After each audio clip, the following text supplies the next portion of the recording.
Viewers, welcome to the course E-Assessment. In this video, we are going to have an interview with Professor Dr. TKS Lakshmi Priya, Head Department of Printing Technology, Avinash Lingam Institute for Home Science and Higher Education for Women, Coimbatore. Welcome, Professor. Professor, share your experience with us in the field of printing technology and computer science. Good day everybody. I am Lakshmi Priya. I am presently the Professor and Head of the Department of Printing Technology at Avinash Lingam University. I am basically a BE, ME and a PhD in Computer Science and Engineering. I have over 50 years of experience in Computer Science and Engineering with about 10 years in College of Engineering, Guindy. And then I migrated into printing technology with some informal training at the various printing units. And with this experience, I am able to have a bridge between printing technology and computer science and exploring different avenues of in multidisciplinary research and experiments. What is your view about the difference between paper-based assessment and e-assessment? Paper-based assessment is the conventional method of evaluating the student for what he or she has learned in order to meet the objectives of pedagogy. When it comes to e-assessment, it is basically the use of the ICT tools in order to evaluate the candidate. So, with the present day technological advancements, e-assessment is here to stay and we have to keep pace with the technology. However, I would like to focus on the health and other ill effects of the use of too much of technology. Definitely there will be a day when too much of exposure to gadgets and electromagnetic radiations, there will be some kind of a health issues which will result in trying to minimize the use of such gadgets. So looking at it from that perspective, I would like to say that both paper assessment and e-assessment should go hand in hand and not be used on a skewed manner. Well said, Professor. Actually, present generation learners are very fast and expert in technology. So, can you explain this from students' perspective? Yeah, the millennium generation and the generation X are well versed in the use of gadgets and technology. You can see that the present day students are very fast in use of the keypad and then downloading any app, getting familiarized with different kinds of websites, irrespective of how much of information is there on one screen. So this potential has to be tapped for assessment as well, and the e-assessment should have such an objective. Thank you, Professor. Actually, integrating both paper-based assessment and e-assessment, or accepting or establishing the e-assessment is not an easy task. So, what are the arrangements should the teacher and management take to shift from paper-based to e-assessment or to integrate paper-based and e-assessment? Migrating into e-assessment or having a combination of e-assessment and paper assessment needs a lot of planning, and strategically and methodologically it has to be adopted. From the teacher side, the teacher should be able to set questions in such a way that with looking at the monitor or looking at the questions on the screen and the pace at which the questions come up, probably with resources necessary for support, etc., the students' different performances should be able to evaluate. So question setting is a challenge. The second thing is infrastructure provision. So from the administrator side, infrastructure should be available probably in a hall-like arrangement where you have machines or computers which will be used as an e-assessment environment. There should also be an alternate of anywhere, anytime kind of assessment, that is, students should possess the laptop or any other mobile device on which they should be able to do the e-assessment, and for which the background would be a very good e-assessment software platform. Professor, can we use e-assessment to assess any kind of subject such as music, botany and other subjects? Please share your view. See, this digital environment is a multimedia environment. Multimedia in the sense that there is audio, visuals, and then GIF, different kinds of images, text, combination of all these things. So when you look at different websites, you will be able to find information about various subjects, various disciplines and whatnot. Such an internet environment is an example of a digital environment, which itself is an exemplary to say that e-assessment can definitely be used for any subject. Today you have YouTube, in which people are viewing so many tutorials, starting from cooking to handwork to even music. There are even teachers who teach dance through the internet, through live communication, that is real-time communication. So assessment on an electronic basis is definitely possible for all sorts of subjects, any kind of subjects. Let me say, look at it as auditory, where whatever you can hear, you can have an assessment on listening ability perspective. From ability of the person to write something, speak, we have technologies like natural language processing, deep learning, data analytics, artificial intelligence. All these algorithms or platforms can support in creating a platform which is an e-assessment platform for different disciplines. So it is possible to use e-assessment to assess all the subjects. So we can adopt e-assessment to assess all the subjects. So how far it is possible to integrate Bloom's taxonomy in e-assessment, because we have to adopt Bloom's taxonomy in our assessment system. So is it possible to adopt Bloom's taxonomy in e-assessment? Let me quote Google as an example. When you type a keyword, all relevant topics are listed below it.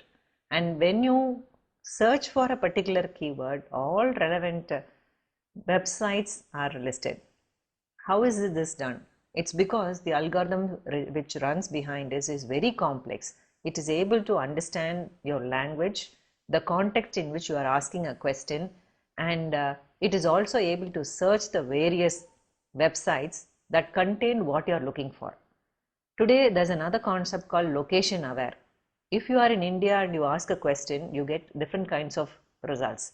If you are an American and ask the same question, the Google results are different.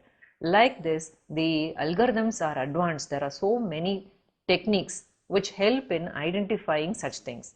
Such an implementation can be brought into e-assessment also to test the different levels of Bloom taxonomy, starting from mere understanding up to complex levels. In addition, we have virtual reality and touch sensors. So if you have external devices also along with the computers, it is possible to test many aspects of the students. Professor, can we design individual and group assessments by using e-assessment? Yes, it is definitely possible. It is possible to set question paper for a particular person or the same common question paper for entire class. So the preliminary for this would be, we already have student profile, learning management system, etc. in practice, which means that the students' progress in learning and in assessment will be continuously monitored. These will form as a prerequisite for setting the question paper during assessment. So we have to look at the entire learning process and the assessment as a complete cycle which is integrated with each other. So at the time of assessment, with the student's profile and his history of achievements and the history of failure or whatever can be made use of to assess the student with different levels. It is also possible to have progressive questions, that is, only after the first question has been answered, the second question will pop up. The second question will be set based on the answers of the first question, which means the question paper, complete question paper need not even have been predefined. It can be generated online as and when the student writes the exam. Actually, arranging for invigilation in paper-based exam is a tedious one. What about the invigilation process or arrangement in e-assessment, ma'am? Could you please share about that?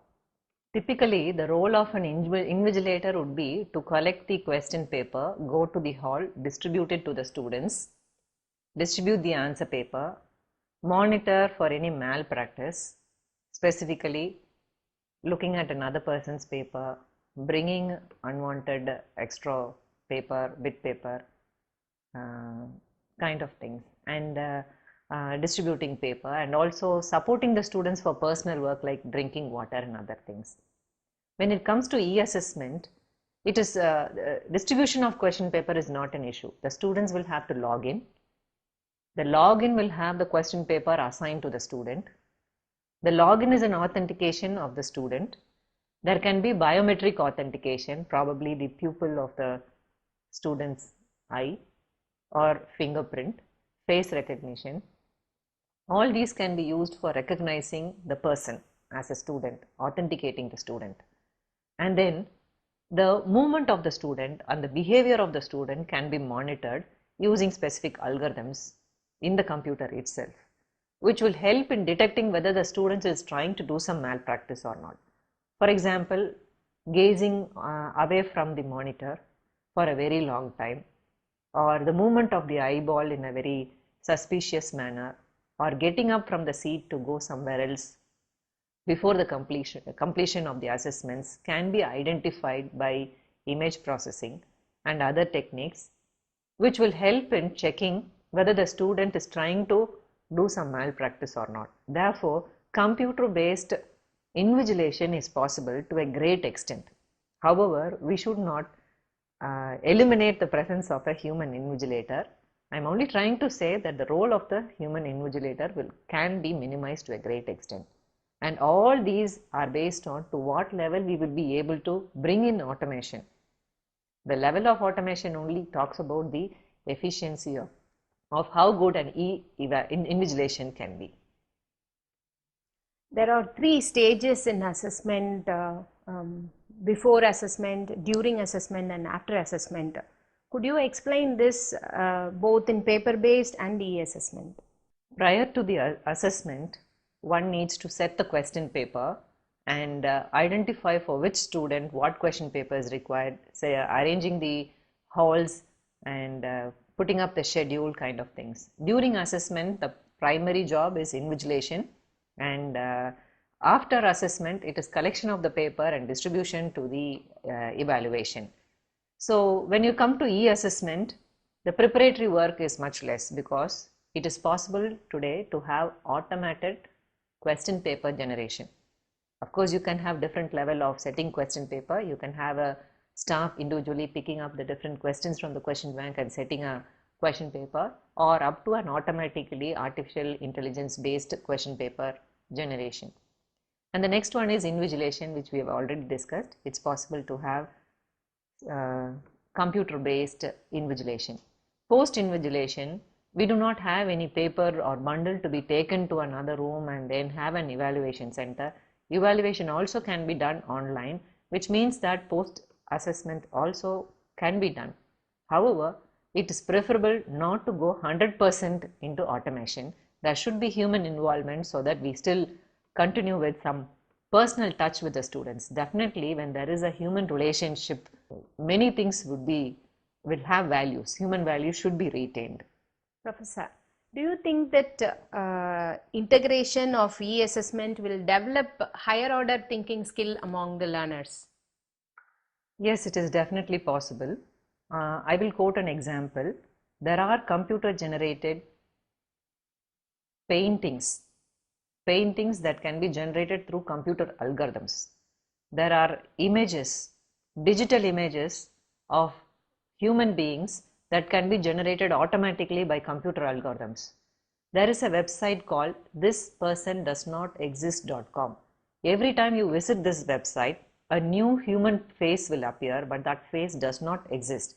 The face itself was assembled using different components by an algorithm. When algorithms can be so intelligent, it is definitely possible to ask questions, of course with relevant resources. You just can't have a single line of question and assess the student for higher order thinking. There must be support material maybe an image or a diagram or even a small video clipping, samples, etc. So with all extra resources, setting of the question paper matters to evaluate a person on higher order thinking, and it is definitely possible on e-assessment. So far we have discussed so many things about paper-based assessment and e-assessment. So as per your perception, which assessment is suitable for Indian education system? India is a land where ancient education started off in the Gurukula, wherein there was no writing at all. It was only verbal communication and the memory power of the mind, which was helping in knowledge acquisition and transformation of knowledge. So if you ask me a question whether paper-based is better or e-assessment is better, I definitely will have to think. But I would say that e-assessment is here to stay. We will have to migrate into it.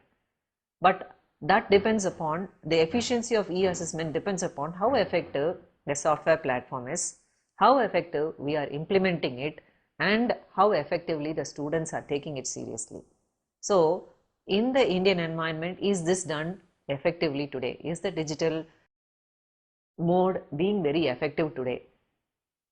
Based on that, we will have to migrate to e-assessment. If you say my college or my institution is fully digital and everybody is conversant with digital technology, definitely go in for e-assessment. But if you have an institute where the students are not very familiar, the staff are not familiar, you do not have much infrastructure, you cannot go rise up to that level, or it will take time, then think of having a good mix of paper-based assessment and e-assessment. Thank you, Professor, for sharing your perception with us about both e-assessment and paper-based assessment. Thank you, viewers. So far, we have seen the difference between paper-based assessment and e-assessment from TKS Lakshmi Priya's perspective. Thank you.